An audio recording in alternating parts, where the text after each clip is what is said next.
The Grudge series is underway after a fantastic opening day's test cricket at Motera in Ahmedabad. The Indians are in control and it's courtesy Virender Sehwag who hit his way back to form, silencing his critics with another trademark Viru knock. On the other side, Graham Swann showing his true potential and why he's going to be the danger man for the English, picking up all 4 Indian wickets to fall on day 1. It's fascinatingly set up at Motera as far as the first day's play is concerned, and of course everyone now looking forward to the second day's play from the Indian standpoint. Mission Revenge well and truly on track. That's a pretty unusual shot from Tendulkar, unless he was looking to go straighter and the ball turned on him. Hello and a very warm welcome to all of you. You're watching the Grudge series. I'm Gaurav Gala and we've got an absolutely fantastic show lined up for you. We're going to review the first day's play. We've got former Indian off-spinner Nikhil Chopra joining us here in the studio. A warm welcome to you, Nikhil.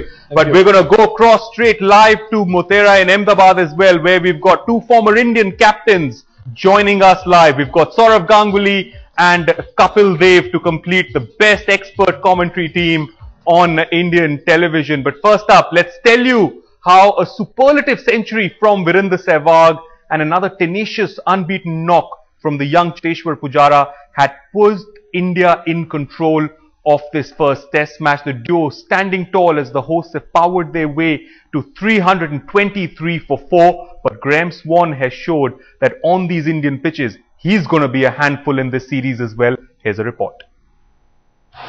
What an important toss. As the coin came down to favour the hosts, the relief and joy was obvious. And when the Sehwag-Gambhir opening pair got cracking with renewed resilience, the signs seemed ominous. Sehwag in particular was at his fearsome best, starting cautiously before launching into attack mode as the pair raced to their first century stand in 34 innings. While Sehwag silenced his critics in style, Gambhir struggled to hit full flow. They threatened to raise concerns in the Indian camp. But at 120 for no loss at lunch, the opening duo had done enough to prove they still belong. Unfortunately for India, a much-needed big knock continued to elude Gambhir as the southpaw paid the price of getting over-ambitious, falling to the guile of Swann soon after lunch. But his partner's failure didn't deter the gritty Nawab, who notched his career's 23rd test done in trademark fashion, signalling his return to form. The young Pujara too flourished in the company of the Delhi ace, fast getting into the groove to power India's cause. Just when the pair looked good for another century stand, a rush of blood saw Sehwag throwing it away after a well-crafted run-a-ball 117. Sehwag's exit brought the master to the middle, walking into a huge roar from fans who were hoping to see Tendulkar rest his recent slide. A cracking cut through backward point, followed by crashing lofted sweep over mid-wicket, did raise the noise levels.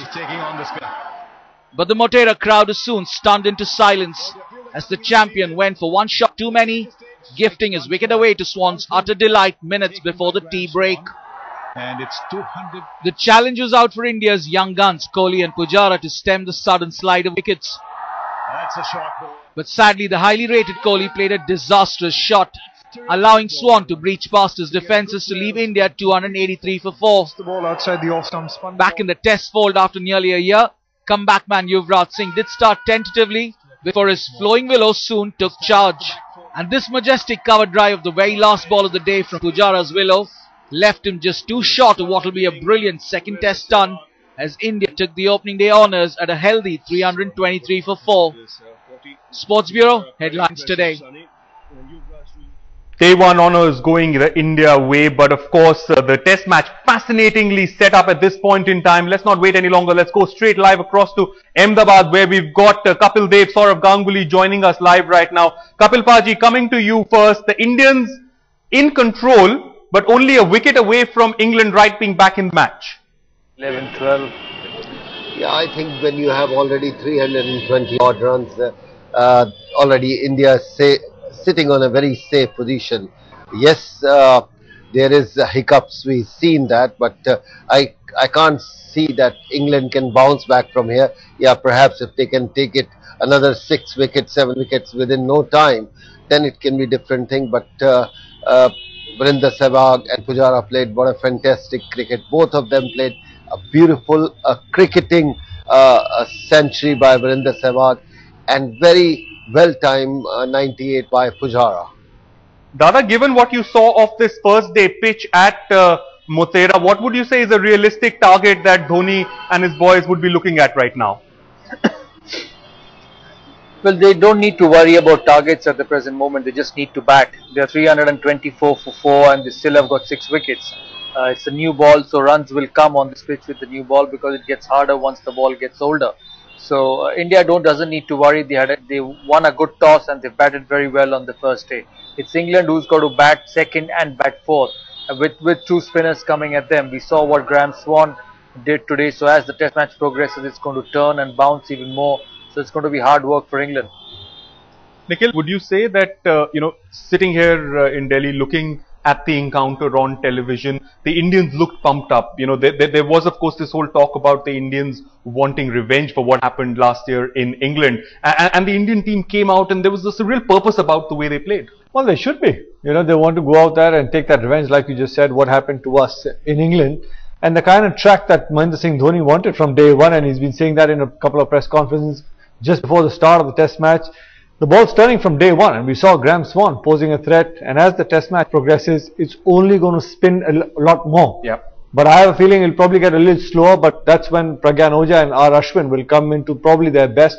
And if it starts turning a little more, it's a metal game for the English. They're not very used to playing spin. If it starts turning quite big, it's how the batsmen adapt and improvise in those sort of conditions. Okay. That is going to be the acid test. Alright, this series is being billed as the Grudge series here on Headlines today. Mission redemption for the Indian side for what happened during the English summer when we toured there. Of course, mission redemption for a lot of players as well, and Virender Sehwag is one of those players. He went into this series looking to ensure that he does not carry on with the poor form that we've seen over the last year and a half from him. 30 test innings, he's gone without a century, but he answered all his critics today with an absolutely fantastic 100. Let's take a look at how the Nawab of Najafgarh came back to his destructive best.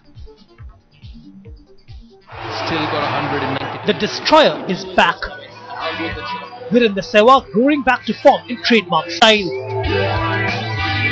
Then Nawab of Najafgarh unleashing a barrage of boundaries against the England bowlers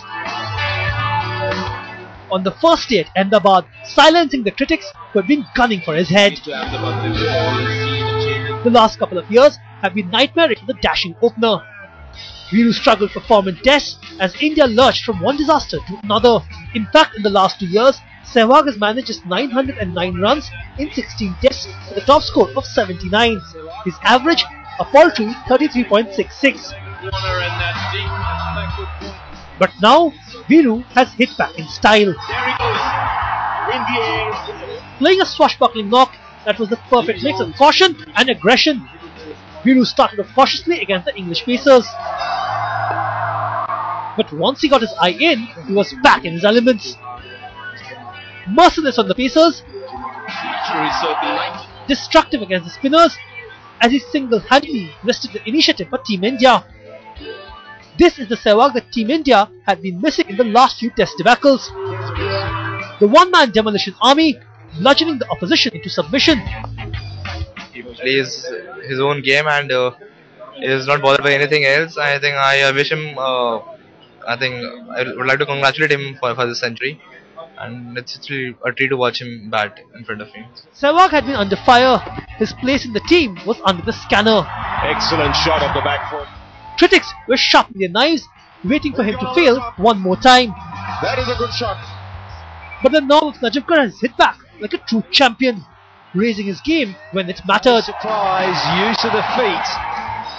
And clean as you like, back over the ball. In this season of redemption, Sehwag has made the perfect start on his path to salvation. He's going to get more runs here. They say you mellowed down when you're 30. At 34, Sehwag has finally decided to pay heed. This knock couldn't have come at a better time for him and Team India, forcing England on the back foot on the very first day of such a big series. With Sajid Alam, this is Vikrant Gupta in Ahmedabad for Headlines Today. Virender Sehwag coming back into his elements. Whether Saurav Ganguly, this is the Sehwag of old, or is this a new and improved version of Sehwag, batting with caution, mixing caution and aggression? Would you say that this is the Sehwag that this Indian side needs throughout the series now? See, he's a terrific player. He averages 50 in Test cricket in over a period of 100 Test matches. So he has to be a terrific cricketer. He applied very well today. His shot selection was very good and he put his head down. It looked like a determined Sehwag. But I will really judge Sehwag on tough testing conditions, which he still has to prove, as he has not been at his best in those conditions in the last 4 or 5 years. He'll always be a great player, but whether he can produce this sort of performance when the ball seams and bounces, we'll have to wait and see. But for the time being, it's been a terrific performance, and there's no doubt about Virender Sehwag's ability. Kapil Paji, what about his opening partner Gautam Gambhir? Because, yes, they got an opening stand of over 100 runs, which they haven't done recently since 2010, in fact. But for the 45 runs that he scored, he looked to be scratching around, and straight after lunch, Graham Swan tied him up in knots, and before we knew it, was back in the pavilion. Yeah, I think Gautam Gambhir really played well. A batsman of his class getting out like that was little surprise. Second thing I want to say, Gaurav, you keep on saying he shut the critics. I think if he shut the critics after 34 innings, I don't think so. He hadn't done the justice. The critics are still right for Virender Sehwag. He's a great player, but a great player don't take 34 innings to get 100. Today he played fabulous, but still he have to go long way. I think critics have all the right to criticize him, because he shouldn't take that many innings to get his 100.